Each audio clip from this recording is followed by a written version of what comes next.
No bills or retirement at age 35? I'm choosing free healthcare. You know what's really hard about this? I feel like healthcare is a bill, so I feel like if you get this one, you get this one. 25 million.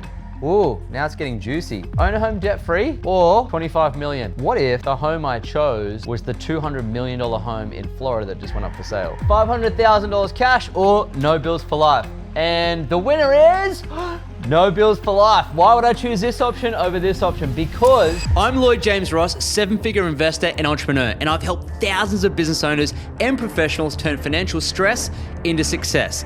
If you're stuck in old money habits, overwhelmed by investing, or unsure where to start, this is for you. I'll give you the mindset and strategies to take control, grow your wealth, and achieve financial freedom. It's time to make your money work for you. Welcome to this episode. This is super fun. I actually kind of don't know what's happening, which is even fun for me, the mystery. What's going to happen is we're going to bring in 2 different financial options and I'm going to commentate which one would be most effective. So buckle up, let's have some fun. So we got $500,000 cash or no bills for life. So if you're the average person, look, people's bills on average are around $4,000 a month, and $4,000 a month is about $50,000 a year. So if you chose this option, it means you're saving $50,000 a year, right? Which is great. But if you took this option on the right, $500,000, it's about opportunity cost. So if I took this one, I'd have to somehow invest this and get cash flow from it that would cover all my expenses. So what can I invest in here that produces enough cash flow to actually cover $4,000 a month? And the reality is, could you do it? Yes, you could. Is it going to be sustainable? Unsure. So if I took 500,000, I'd have to generate about 50 grand a year cash from this particular investment. And what that means is I'd have to find some sort of piece of real estate or some stocks in a company that was producing 10% yield, meaning it would throw off 50,000 a year in cash flow from dividends, which is from stocks, or rent, which is from real estate. And to do that in today's market is flipping hard. But there is opportunities out there. Like I just bought stocks in a mining company, coal mining company. It's probably paying a dividend of around 10%. In fact, there's a very famous Australian iron ore miner that you can buy that's paying about 10 to 11% in a dividend. It's arguably tax-free based on the imputation credits in Australia. So you could probably put this in there and you get about 50 grand a year. But is the dividend sustainable? Will the company continue to pay that? Is up for debate. So there's a lot more risk in doing that one and more effort. Whereas this one's like, bill's gone. So that's an instant 50 grand a year back in your pocket. You don't have to worry about, there's no risk, there's no worry about sustainability, and you can scale your bills beyond the $4,000 because all your bills are paid for. So hey, rack up the bills, get on the first class flights, buy a different car, all that stuff because the bills are looked after, right? Including your taxes, I hope. This seems like a very good option. Is it possible to do that with this? Yes, it is, but there's a risk to this. You have to have some know-how, education, and that's why if you're going to choose, even if you're the everyday person, especially if you're the everyday person, you choose this one. Perhaps if you're Warren Buffett, and you could compound this at 20% a year, which is 100 grand a year, maybe you could choose that, but there's a risk that comes with that too. So, ready for the next one? Was that fun or what, guys? You ready for the next one? All right, bring it in. Let's go. What do we got here? Retirement at age 35. So what would I choose? No bills or retirement at age 35? I'm choosing no bills. Why? Because I would not want to retire at 35. I guess that retirement means leaving the job that you hate. And so, yeah, if you hate your job and you want to have enough money to retire, then I guess you're choosing this one. But what I've learned about retirement, because I actually left the workforce when I was 36, I was probably maybe even 35. So I actually retired myself from regular 9 to 5 at the age of 35. So I have lived this, and all I can tell you is you can only sit on a beach for so long before you get bored shitless. So I would not want to just do nothing at 35. I think what this means is leave the job that I hate at 35. And I guess if that was the case and you didn't have to do any effort to do that, a lot of people are choosing this, all right? But at the same time, this appeals to me because I wouldn't want to retire, I think. That's probably why.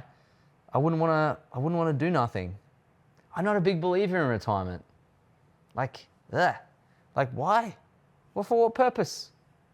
I guess you could go sit on the beach and figure it out for yourself, but I'm still choosing this one just because, I can scale these bills. Like, I can get Stan and Binge and Netflix at the same time, not worry about it.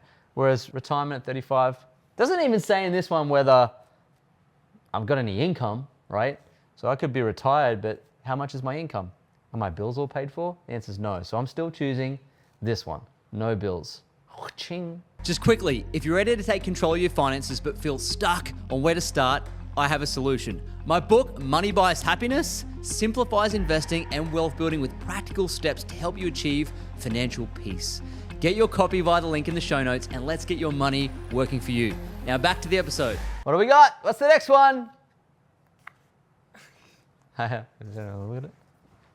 Free healthcare. You know what's really hard about this? I feel like healthcare is a bill. So I feel like if you get this one, you get this one. That's what my brain goes. I'm like, actually, healthcare's a bill. So I just take all the free bills here. This still is my favorite. No bills. No Williams. Free healthcare. I guess this is good, but living in Australia, I actually happened to get sick once. It was my fault. And I went to the hospital and they were really good there and it didn't cost me any money because we have a pretty reasonably good health system here in Australia. So I get a lot of free healthcare.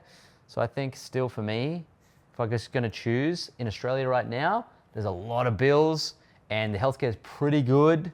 So I would still be leaning to my favorite navy blue of cha-ching, no bills for life. I still think even people that are sick would want this one.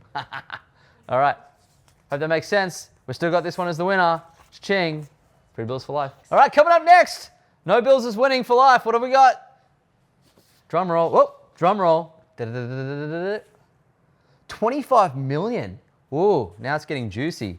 25 million or no bills for life. So far we've had no bills for life winning this race. I'm just gonna do that because it's falling out there. Okay, no bills for life or $25 million, right? I'm just gonna assume that that's US dollars too, so that's exciting. It's probably like 150 billion Australian dollars, which is great. So 25 million or no bills for life. And which one would I choose? It would be 25 million. I'd choose 25 million because the reality is you can do a lot with 25 million that aren't just bills. And so for example, if I took 25 million and invested it, I could probably generate 150,000 a year in income with that. And that would easily cover my bills, but you'd also be able to grow the money at the same time as getting the cash flow. So for example, this 25 million would compound to potentially 50, 100 million into the future because you're starting with a massive amount of cash. So you'd actually be able to do both. With this option, you could pay your bills, plus you could scale your wealth on automation without touching it, and you'd have the best of both worlds. You'd have all the firepower of having the choice that 25 plus million gets you if you ever needed it, plus you get the passive income off this that would pretty much cover your bills for life anyway, and potentially, depending on how much your bills are, would cover other bills for your friends and your family if you had this option instead of this option. But buyer beware, this option requires you to have more financial education because a lot of people I know, if they got that chucked into their bank account today, they would be broke tomorrow. Well, maybe not tomorrow, but they'd be broke in a few years because how many sports stars or celebrities have been paid that and you hear a story of how they got nothing left, right? They won the lotto, got nothing left. So with great power comes great responsibility. And the responsibility is you got to educate yourself financially to wield the power of this. Most people wish for the sword, which is the money, but few people wish for the power to wield it. All right, so this is a get out of jail free card that's pretty good, but if you have the power, this one wins. Here we go. Okay, so far 25 mils winning the show. What we got here? Drum roll. Let's have a look. Oh, own a home debt free. Okay. Own a home debt free or 25 million. Depends what home, I guess, you could say. So let's have a look at this and let's think about this critically.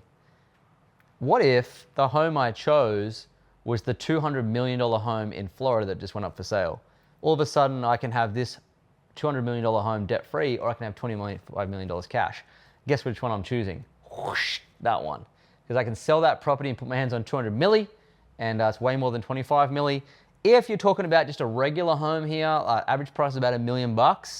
What's fascinating is a lot of people would probably choose that because there's a psychology bias that happens in their mind that compels them to go for security. So as soon as someone says debt-free home, they see security. That's what they see, and that's what they play for is security. And they may not know what to do with 25 million because you do hear of stories that people win the lotto, 25 million, and it wrecks their life. Their family wants it. It's all about money. They buy racehorses and cars and lose it all, and they go, I wish I'd never won it. So if you think about it, a lot of people would actually like to have a debt-free home and have the responsibility of how to deploy $25 million. So again, I think if you have the education, this makes a bit of sense. If this is a regular home, this one still wins. If this is a Florida home, this one wins. And if you don't have a financial education and you're swayed by society's need for you to have a debt-free home, you're probably choosing this one. Which one am I choosing? Well, I'm an optimist, so I'm going to say this is a $200 million Florida home and this one wins. Thanks for coming. Hope you enjoyed the show today. And that's another episode of Who Compares Wins Financially. See you soon. Next episode. Click the follow button. Comment below, which was your favorite comparison? Thanks for listening to Money Grows on Trees. If you enjoyed the episode, leave a 5-star review on Apple Podcasts and Spotify and subscribe to us on YouTube so you never miss an episode. And if you're serious about building wealth, make sure to check out the links in the show notes and follow me on all social media platforms at Lloyd James Ross for more. See you in the next episode.